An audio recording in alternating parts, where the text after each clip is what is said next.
जिनका परम पावन चरित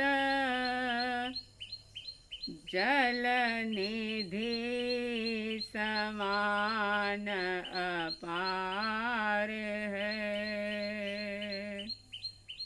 जिनके गुणों के कथन में गणधर न पावे पार है। बसवीतराग विज्ञान ही जिनके कथन का सार है। उन सर्वदर्शी सन्मति को वंदना शतबार है। उन सर्वदर्शी सन्मति को वंदना शतबार है।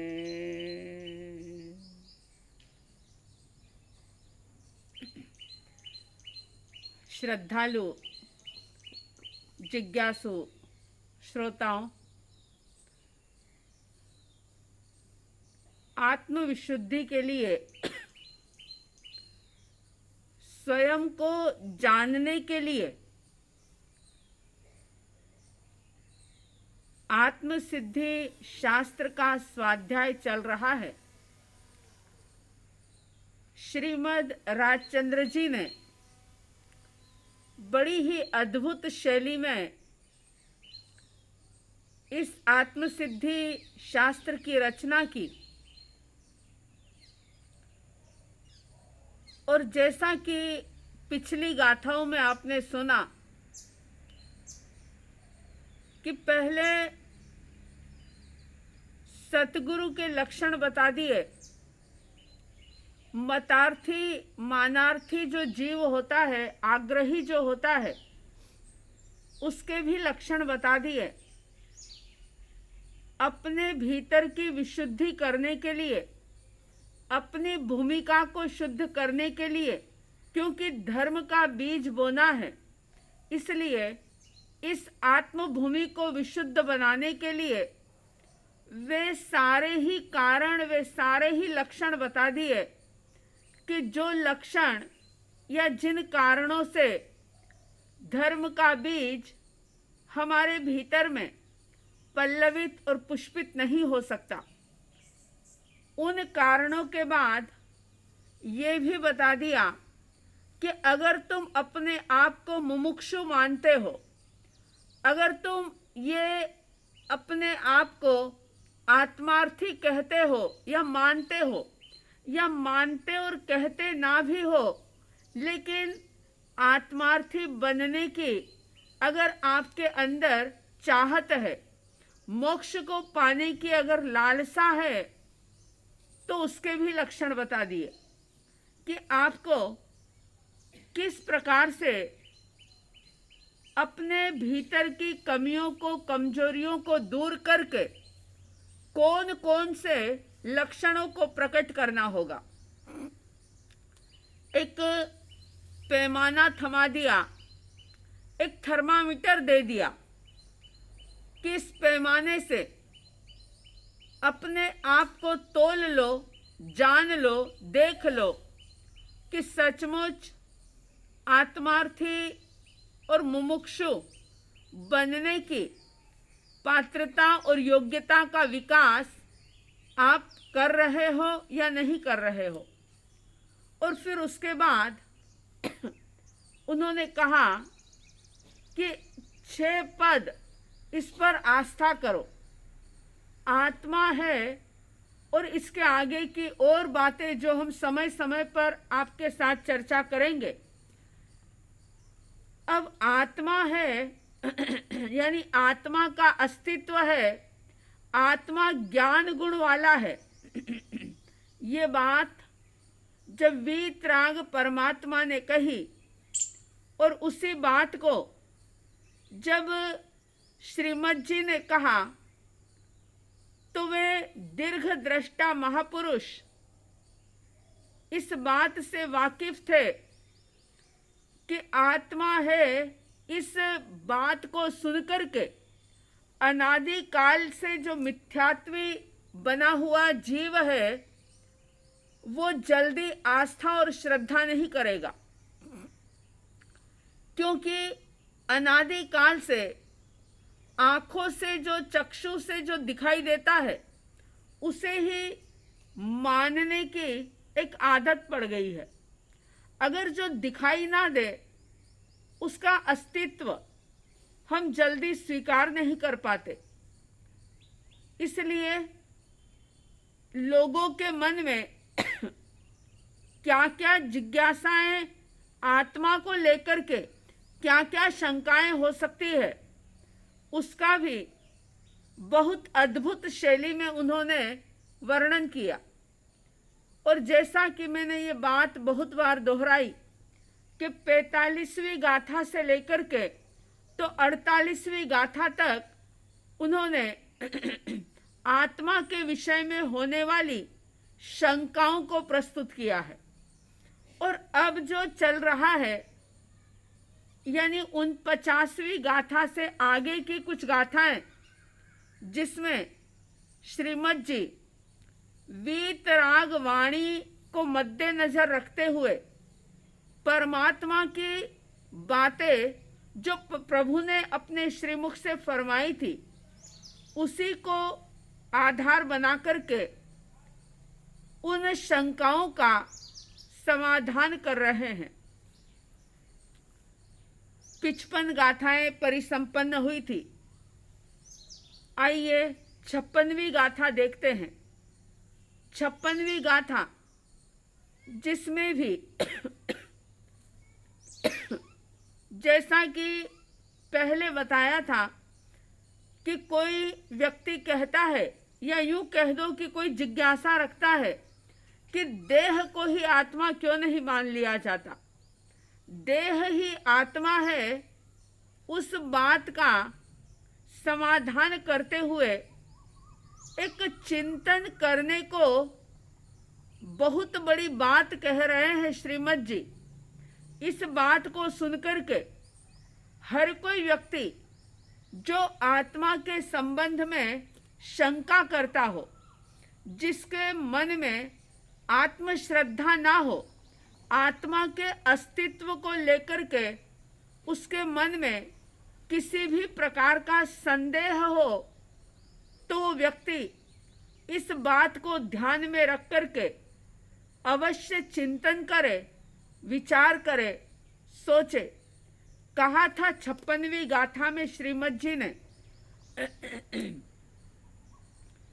परम बुद्धि कृश देह मां स्थूल देह मति अल्प देह होय जो आत्मा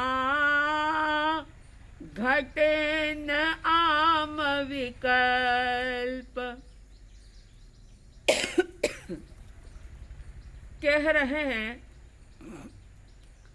कि परम बुद्धि कृश देह मां, अगर कोई व्यक्ति ये कहता है कि आत्मा नाम की, चेतना नाम की कोई अलग चीज नहीं है, अलग कोई द्रव्य नहीं है, ये देह ही, ये शरीर ही आत्मा है, ये शरीर ही ज्ञान गुण वाला है, अगर कोई ये बात कहता है तो श्रीमद जी कह रहे हैं कि जरा सोचो, परम बुद्धि कृश देह मां, बहुत बार ऐसा देखा जाता है। कृश देह यानी बिल्कुल दुबली पतली काया, एकदम कमजोर शरीर, बिल्कुल पतला शरीर, लेकिन उस दुबले पतले शरीर में भी परम बुद्धि, एक अद्भुत बुद्धि, एक अद्भुत ज्ञान देखने को मिलता है। और स्थूल देह मति अल्प, ये भी देखा जाता है कि शरीर बहुत मोटा है, तगड़ा है, लंबा है, चौड़ा है, सुंदर है, लेकिन उसकी बुद्धि, उसका ज्ञान बिल्कुल नहीं के बराबर है। वह व्यवहारिक कार्य भी सही ढंग से नहीं कर पाता। और कई बार ऐसा होता है कि मोटे शरीर के अंदर, लंबे चौड़े ऊंचे शरीर में बहुत बुद्धि दिखाई देती है, और कृश शरीर में, दुबले पतले शरीर में ज्ञान अल्प दिखाई देता है। दोनों ही बातें हो सकती है। अगर आपने कभी किसी ज्ञानी, ध्यानी, त्यागी, तपस्वी ऐसे साधुओं को देखा हो, ऐसे महापुरुषों को देखा हो जिनका शरीर तो बिल्कुल दुर्बल रहा, काया बिल्कुल कमजोर रही, कद काठी भी कोई बहुत ज़्यादा अच्छी नहीं कही जा सकती, लेकिन उनके भीतर में ज्ञान बड़ा अद्भुत था। और तो और कई ऐसे त्यागी महात्मा हो गए जिन्होंने तपस्या के द्वारा अपनी इस काया को बिल्कुल सुखा दिया, लेकिन उनको उस सूखी हुई काया में भी अवधि ज्ञान प्राप्त हो गया। तो ये कैसे हो सकता है? अगर ज्ञान शरीर का गुण हो तो फिर दुबले शरीर में कम ज्ञान और मोटे शरीर में ज्यादा ज्ञान होना चाहिए, लेकिन ऐसा होता नहीं है। श्रीमद जी कह रहे हैं, परम बुद्धि कृश देह मा, स्थूल देह मति अल्प, देह होय जो आत्मा, घटे न आम विकल्प।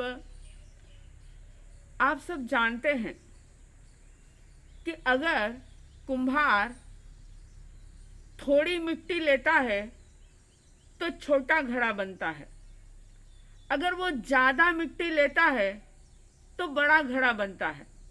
स्वाभाविक है। जैसे परमाणु होंगे उसी के आधार पर वस्तुएं निर्मित होती है। अब यहाँ पर ये कह रहे हैं कि देह हो ये जो आत्मा, अगर आत्मा ही यानी शरीर ही आत्मा हो, आत्मा नाम का कोई अलग अस्तित्व ना हो, और शरीर को ही अगर आत्मा माना जाए तो घटे न आम विकल्प। फिर ये तरतमता, कम ज्यादा ज्ञान की मात्रा कैसे हो सकती है? क्यों हो सकती है कि पतले शरीर में ज्ञान ज्यादा दिखाई देता है और मोटे शरीर में कई बार अल्पमति और अज्ञान दिखाई देता है? अगर ये ज्ञान गुण देह का ही हो तो फिर सबके अंदर ज्ञान या तो बराबर होना चाहिए, या पतले शरीर में ज्ञान कम और मोटे शरीर में ज्ञान ज्यादा होना चाहिए। लेकिन ऐसा नहीं हो सकता। स्याद्वाद मंजरी नामक एक ग्रंथ है जिसके अंदर ये कहा गया कि अगर शरीर के अंदर कोई रोग हो जाए, कोढ़ या कैंसर हो जाए, तो उसका विकार बुद्धि में नहीं दिखाई देता। शरीर का विकार बुद्धि में नहीं है। और अगर आपकी बुद्धि में, आपकी आत्मा में, आपके भीतर में राग, द्वेष आदि विकार है तो हो सकता है कि वो आपके शरीर में ना दिखाई दे। यानी दोनों ही चीजें जो हैं वो बिल्कुल अलग अलग है। देह परमाणुओं से बना हुआ है, ये शरीर पंचभूतों से बना हुआ है, लेकिन इस शरीर को चलाने वाला, इस शरीर के अंदर बैठा हुआ ज्योतिर्मय, ज्ञानमय, अनंत सुखमय, दर्शनमय ये आत्मा है। अनंत शक्तिशाली ऐसा ये आत्मा जो इस शरीर के अंदर बैठा हुआ है। इस बात को और सहजता सरलता से समझने के लिए हम ये कह सकते हैं कि जैसे मकान में या रूम में रहने वाला व्यक्ति अपने आप को रूम या मकान नहीं मानता, कमरे में रहने वाला आदमी ये मानता है, ये जानता है कि कमरा, रूम या हॉल या मकान जहाँ भी वो रह रहा है वो बिल्कुल अलग है और उसमें रहने वाला व्यक्ति बिल्कुल अलग है। ठीक इसी प्रकार से ये देह जो कि आत्मा के रहने का एक स्थान है, और वह भी जब तक उसके कर्म हैं, जब तक इन पुद्गलों का संयोग है, तब तक ये आत्मा, ये चेतना इस देह के अंदर रहती है। और जैसे ही संयोग संबंध संपन्न होता है, आयुष्य पूर्ण होता है, कि तुरंत ही ये आत्मा देह को छोड़ करके अन्यत्र चली जाती है, दूसरा देह धारण कर लेती है। जब तक सारे कर्मों से मुक्त नहीं हुआ जाता, जब तक सिद्ध अवस्था प्रकट नहीं होती, तब तक ये जीवात्मा अपने कर्मों के अनुसार अलग अलग प्रकार के शरीर बदलती रहती है। यानी यूं कह दो कि शरीर रूपी मकान के अंदर ये आत्मा बार बार रहती है। जैसे कोई व्यक्ति बार बार मकान चेंज करता है, 11 महीने का एग्रीमेंट है, पूरा हो गया, दूसरा मकान, फिर तीसरा मकान, फिर चौथा मकान। ऐसे जैसे व्यक्ति मकान चेंज करता है, इसी तरह से ये जीवात्मा जो ज्ञान गुण से संपन्न है, जो दर्शन गुण से संपन्न है, जो अनंत सुख के गुण से संपन्न है और अनंत शक्ति के गुण से संपन्न है, ऐसे गुणों से युक्त ये आत्मा भी अपने कर्मों के अनुसार बार बार इस देह को, इस शरीर को बदलता रहता है। जैसे ही संबंध इसके साथ पूरा होता है कि वह एकदम से इस शरीर को छोड़ करके दूसरी जगह चला जाता है, तो आत्मा के ऊपर श्रद्धा करें। देह को आत्मा मानने की या इंद्रियों को ही आत्मा मानने की भूल ना करें। बहुत मुश्किल से ये जीवन मिला है, इस जीवन के अंदर ये निर्णय जरूर कर लें कि मैं एक शुद्ध आत्मा हूँ, मैं ज्ञान गुण वाला एक आत्मा हूँ। ये श्रद्धा, ये आस्था जितनी ज़्यादा दृढ़ होगी, उतने ही हम धर्म के नज़दीक होंगे, मोक्ष मार्ग के नज़दीक होंगे। अपने आप को संबोधित करते हुए इन पंक्तियों को गुनगुनाएं। जागो जागो ए मेरे चेतन, जागो आत्म राम, जागो जागो ओ जागो चेतन, जागो आत्म राम। तुम हो अजर अमर अविनाशी, अनंत सुख के धाम। तुम हो अजर अमर अविनाशी, अनंत सुख के धाम। मेरी तुमसे ही लो लागी,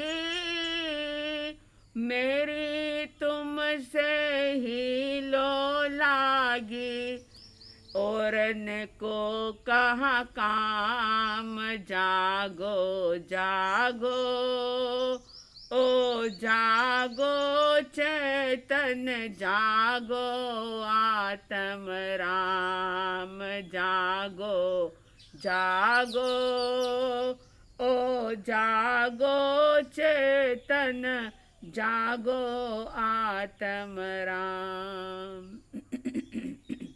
आज तक भूल क्या की, क्या गलती करते आए हम, तो ध्यान देना। पुद्गल को सुख साधन माना, अंत दुखों का धाम। पुद्गल को सुख साधन माना, अंत दुखों का धाम। निज में रह कर जिन बन जाओ, निज में रह कर जिन बन जाओ, पाओ पूर्ण विराम, जागो जागो ओ जागो चेतन जागो, आत्म राम जागो जागो ओ जागो चेतन जागो, आत्म राम। बहुत युक्ति से, तर्क से श्रीमद जी आत्मा है इस बात की सिद्धि कर रहे हैं। बस इन बातों को सुनकर के पूर्ण आस्था और श्रद्धा से अपने आप को भरें। जो भी भीतर में शंकाएं हैं, उन शंकाओं का इस जिनवाणी के द्वारा समाधान करें और अहोभाव से अपने आप को भरें कि मैं ज्ञान गुण से संपन्न, ऐसा मैं अजर अमर अविनाशी, मैं शुद्ध आत्मा हूँ, मैं चेतना हूँ, मैं शरीर और इंद्रिय मैं नहीं, ये संयोग है और ये बदल जाएंगे। इस प्रकार से चिंतन मंथन करते हुए आप सबके भीतर में आत्मा है, मैं आत्मा हूँ, ये भाव सुदृढ़ होते रहे। ऐसी साध्वी द्वय की तरफ से हार्दिक हार्दिक शुभ मंगल भावनाओं के साथ जय प्रभु महावीर, जय गुरु आनंद।